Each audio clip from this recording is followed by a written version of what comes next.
کہ ہم تو حکومت سے بامانی مذاکرات کے لیے تیار ہیں, گورنمنٹ صرف اعلانات کرتی ہے, مذاکرات نہیں کرتی. ہم نے تو یہاں تک آفر کی کہ کانسٹیٹیوشن روم نہ صحیح پارلیمنٹ کا, رانا ثناء اللہ صاحب کے گھر چلے جاتے ہیں, ہم وہاں پر بات کر لیتے ہیں.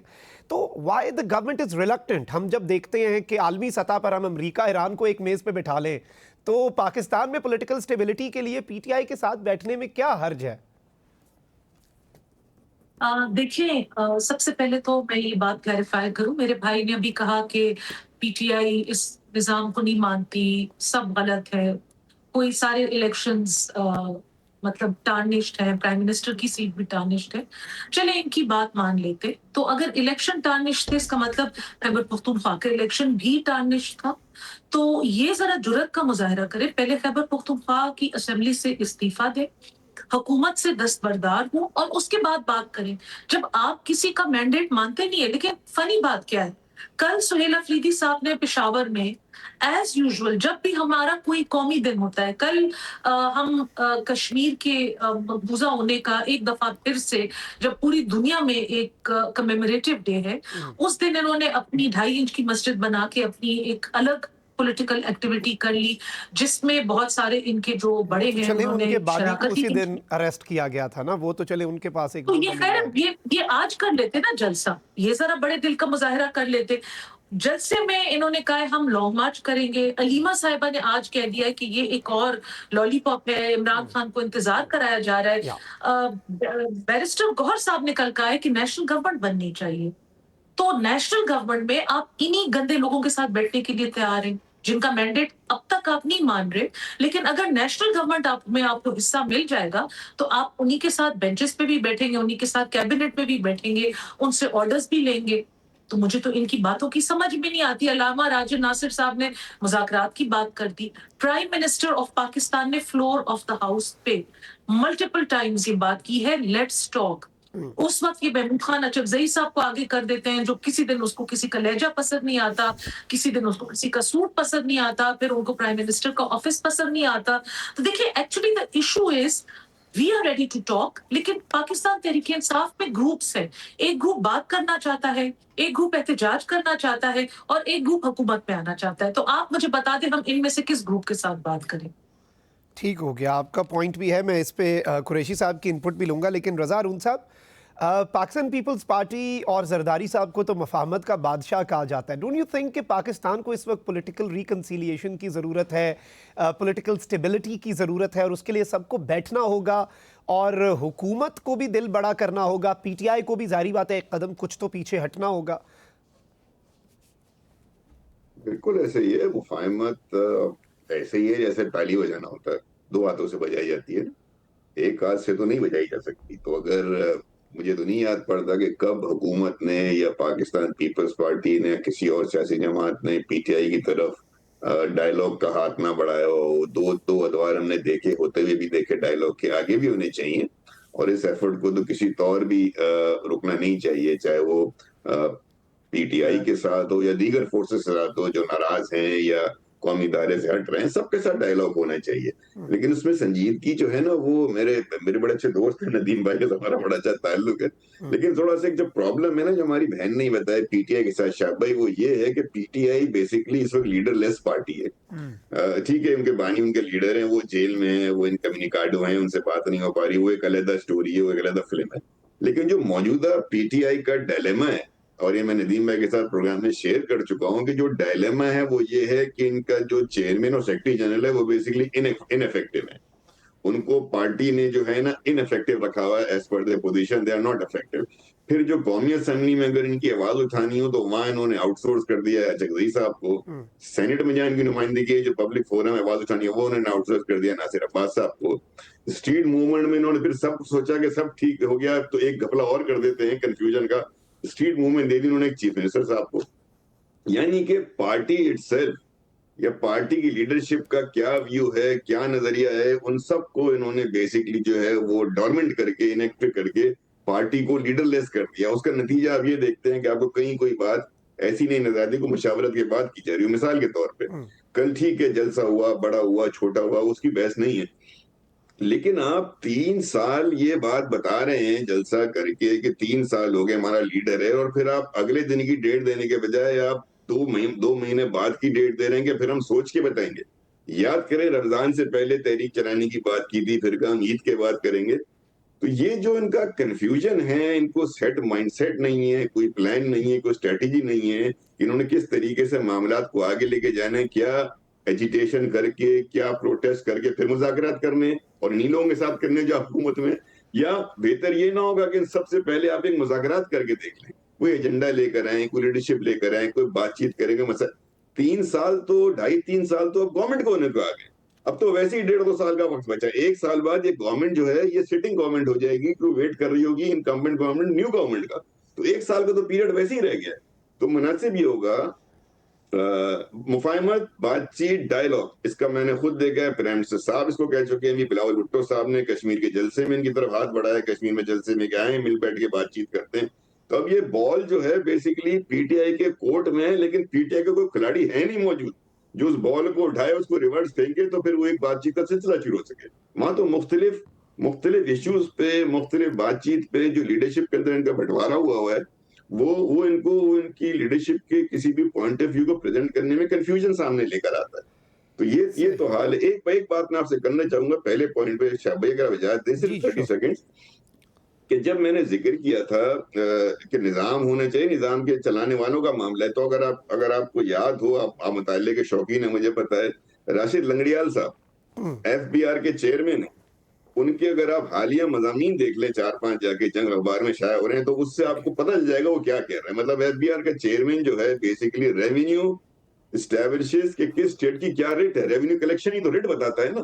تو وہ جو کچھ اپنے مضامین میں لکھ رہے ہیں وہ قابل غور ہے، اور اس کے اوپر سب سے زیادہ میں سمجھتا ہوں کہ سوچنے کی ضرورت ہے کہ ایک سٹنگ ایف بی آر کا چیئرمین اپنی بیوروکریسی، اپنے پولیٹیکل، اپنے دفاتر کے حوالے سے کیا بات کر رہا ہے. بالکل یہ بڑا اہم نقطہ ہے جو آپ نے، اور اگر اسی بات کو ہم سمجھ جائیں تو ہم یہ بھی سمجھ سکتے ہیں کہ پاکستان کے اصل مسائل ہیں کیا، اور the real problem جیسے ہم کہتے ہیں، آئیڈینٹیفائی کرتے ہیں. ندیم قریشی صاحب ابھی اگر آپ نے وہ پڑھے ہو مضامین شہاب بھائی، تو راشد لنگڑیال صاحب، پھر آپ شبر زیدی صاحب اس نے ٹی وی پہ کیا بات کرتے ہیں. اوکے تو یہ آپ کو بتاتا ہے نا کہیں بیوروکریسی میں بھی پرابلم ہے، ڈپارٹمنٹس وہی مسائل. ایگزیکٹلی، اور اس میں پھر آبویسلی سول سروسز ریفارمز جو ہیں ان کی بھی بازگشت ہونی چاہیے، اس پر بھی بات ہونی چاہیے. ندیم قریشی صاحب آپ کی جانب آؤں گا. جس طرح سے بھی رضا ہارون صاحب نے کہا کہ پی T I is a leader less party, چلے اس میں ایک آرگومنٹ تو پاکستان تحریک انصاف کا یہ ہے کہ عمران خان صاحب سے ملاقات ہی نہیں کرنے دی جاتی، یا عدالتی احکامات بھی موجود ہیں، لیکن اس کے ساتھ ہی ساتھ ایک ڈائریکشن کا فقدان تو ہم دیکھتے ہیں. بلکہ آج تو علیمہ خان صاحبہ جو ہیں انہوں نے بھی کہہ دیا ہے کہ ہمیں تو نہیں سمجھ آ رہی ہے کیا کال ہے، اتنا آگے کی کال کیوں دے دی ہے. تو یہ آگے کی اور 27 ستمبر کی کال کے پیچھے آخر کیا ہے؟ کیا کوئی مفاہمت کو ٹائم دینا چاہ رہی ہے پی ٹی آئی، یا سہیل آفریدی صاحب ذرا بریدنگ سپیس دینا چاہ رہے ہیں؟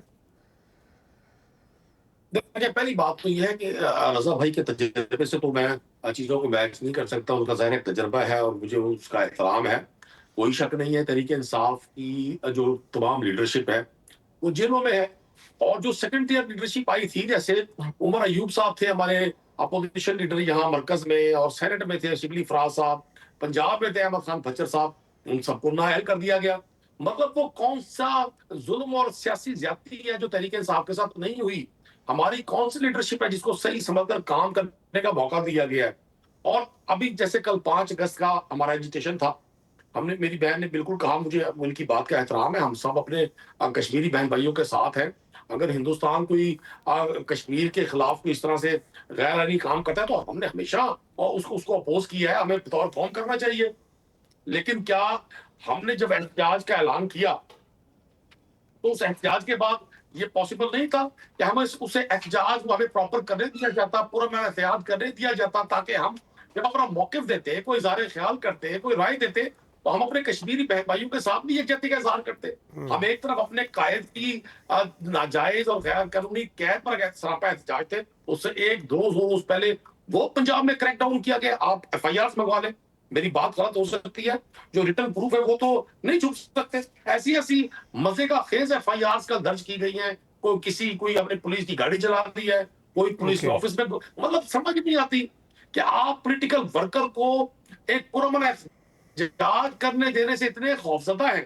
اور باتیں آپ کرتے ہیں جمہوریت کی، باتیں آپ کرتے ہیں عوامی بالادستی کی. تو صورتحال یہ ہے کہ رضا بھائی نے بھی کہا، آپ نے بھی فرمایا کہ جی مذاکرات، دیکھیں مذاکرات کا اختیار ہمیشہ طاقتور لوگوں کو ہوتا ہے. حکومت طاقت میں ہے، حکومت اختیار میں ہے. یہ بیانات کی حد تک تو مذاکرات کی بات کرتے ہیں، ان میں نہ اتنی اخلاقی جرات ہے کہ یہ پاکستان تحریک انصاف کی لیڈرشپ کو عمران خان صاحب سے ملاقات کروا دے اور جواب دیں آ کے آپ نیشنل میڈیا پہ کہ جی کیوں ایک شخص کو جو سابق وزیر اعظم ہے، جیل ممبر کے اپنے اصول ہیں، پرزنر کے اپنے رائٹس ہیں، کیوں ان کو آئسولیشن پہ رکھا گیا ہے؟ کیا انہوں نے ظلم اور زیادتی کی ہے؟ کیا وجہ ہے شاہ محمود صاحب کے کیسز ختم ہو گئے ہیں، وہ آلموسٹ کیسز میں بری ہو گئے ہیں، ان کی 2 کیسز کے چلان ہی پیش نہیں کیے جاتے؟ کیا وجہ ہے کہ ایک cancer survivor doctor Yasmin Rashid صاحبہ، جنہوں نے وہ ہیلتھ منسٹر تھی اس وقت جب نواز شریف صاحب کے پلیٹلیٹس ڈاؤن ہو گئے تھے اور میڈیا پہ چل رہا تھا، وہ بڑے کریٹیکل ہو گئے. اس خاتون نے پوری جماعت کی اپوزیشن برداشت کر کے رول پلے کیا اور میاں نواز شریف صاحب کو باہر علاج کی اجازت دی. تو آج کے جو حکمران ہیں صاحب، ان کا آئین، ان کا قانون، ان کے ضابطے، ان کے اخلاق، سب کچھ ان کی ذات کے لیے ہیں، اپوزیشن کے لیے نہیں ہے. تحریک انصاف نے تو وہ ہر وہ اسٹیپ لیا ہے. اب میری بہن نے کہا یہ کیوں کے پی گورنمنٹ کا حصہ بنے؟ اس لیے بنے کہ آپ فرماتے دیکھیں جی یہ تو جمہوریت پہ یقین نہیں رکھتے، یہ تو لڑائی کرتے ہیں، یہ تو اسٹریٹ وہ کرتے ہیں، ایجیٹیشن کرتے ہیں. ہم پارٹ بنے کے پی گورنمنٹ لی، لیکن سارے جہان کو پتا ہے. اور آج اگر کوئی شخص حکمرانوں کو یہ بتا رہا ہے کہ آپ جیتے ہوئے نہیں ہیں، آپ فارم 47 کی پیداوار ہیں، وہ ہم نہیں بتا رہے، وہ تو پیپلز پارٹی کی لیڈرشپ بتا رہی ہے، وہ پی ایم ایل این کی لیڈرشپ بتا رہی ہے. ایک پارٹی کہتی ہے آپ کا وزیر اعظم نہیں جیتا، دوسری پارٹی کہتی ہے آپ کا صدر غیر آئینی ہے. تو یہ تو الزام آپ خود دے رہے ہیں. یہ تو ان کو چاہیے کہ یہ قوم کو صفائی دے اس بات کی کہ کس بنیاد پر وفاقی اور سندھ کے صوبائی وزراء، پیپلز پارٹی اور پی ایم ایل این کی لیڈرشپ ایک دوسرے کے انتخابات کو فیک قرار دے کے کتنا بڑا تماچا ہے. میں اگلے روز ایک پڑوسی ملک کے چینل میں بیٹھا ہوا تھا، یقین کریں ہمارے پاس جواب ہی نہیں آتا اس بات کا کہ ہم کیا جواب دیں. کہ جب ایک فیڈرل منسٹر کہتا ہے کہ ہمارے صدر میں بیٹھا شخص غیر آئینی ہے، وہ جعلی اسمبلی سے انہوں نے ووٹ لی ہے، اور دوسری طرف کہا جاتا ہے کہ جی وزیر اعظم اور پنجاب کی وزیر اعلیٰ جیتنی ہے الیکشن. تو سر یہ حکمرانوں کے اینڈ پہ بہت ہے. ہم تو آج بھی تیار ہیں کہ اس ملک میں پرامن طریقے سے انتخابات ہوں اور بالکل شفاف انتخاب، جس کو اگر پاکستان کی عوام پی ایم ایل این کو ووٹ کرتی ہے، پیپلز پارٹی کو ووٹ کرتی ہے، بھلے کریں بلاول زرداری صاحب وزیر اعظم بننا چاہتے ہیں، عوام کے ووٹوں سے بنے. یہ جو ان کے منہ کو خون لگ گیا نا فارم 47 کا، یہ اس سے باہر آئے. ٹھیک ہو گیا، آپ کا نقطہ آ گیا. اچھا، گفتگو کے سلسلے کو یہیں سے آگے بڑھائیں گے. یہاں پہ وقت ہوا ایک بریک کا، ہمارے ساتھ رہیے.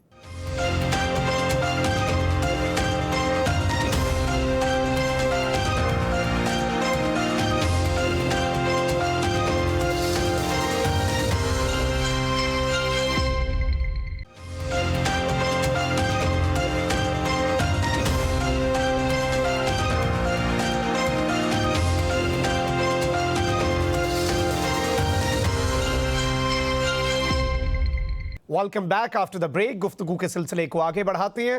میں سمر صاحبہ آپ کی جانب آؤں گا. ایک طرف تو چلیں قریشی صاحب نے جو بات کی کہ پاکستان تحریک انصاف کے حوالے سے نون لیگ یہ کہتی ہے کہ اب ختم ہو گئی ہے پارٹی، کوئی مقبولیت نہیں ہے، تو پھر کیسز پکڑ دھکڑ کی کیا ضرورت ہے؟ اس حوالے سے تو آپ رسپونڈ کیجیے گا. اس کے ساتھ ہی ساتھ ایک اور بڑی اہم ڈیبیٹ سٹارٹ ہو رہی ہے اور ایک نیشنل ڈائیلاگ کمیٹی بنی ہے اور وہ قومی حکومت کی بھی بات کر رہے ہیں. تو کیا قومی حکومت کی یہ باتیں، ان کے پیچھے آپ کو کیا لگتا ہے محرکات کیا ہیں؟ کیا یہ صرف باتیں ہی ہیں یا پھر اس کے چانسز بھی ہیں؟ دیکھیں، سب سے پہلے تو ان کی مقبولیت کتنی ہے، کیسی ہے، ہم سے زیادہ یہ خود جانتے ہیں. کل عمران خان صاحب کی گرفتاری کا آپ کہہ دیں اینیورسری طریقے سے the world is not coming to my mind. انہوں نے پنجاب میں کتنے مظاہرے کیے، انہوں نے سندھ میں کتنے مظاہرے کیے، انہوں نے بلوچستان میں کیا کیا، خیبر پختونخوا میں حکومت کے زور پہ جہاں جہاں سے قافلے آئے، بالخصوص پشاور سے. اور اچھا جلسہ تھا، میں یہ نہیں کہوں گی کہ جلسہ برا تھا. جگہ چھوٹی تھی جس کو ہم نے پہلے پن پوائنٹ کر دیا تھا کہ اٹس اے اسمال وینیو. انہوں نے وہاں پہ اس سے 1 مہینہ پہلے اپنے علاقوں میں بہت عرصے بعد ان کے وزراء، ان کے ایم این ایز، ان کے ایم پی ایز شکل دکھائی، فنڈز پھینکے، کاموں کے افتتاح کیے. بیکاز یہ تو ان کا تو نعرہ تھا کہ لوگ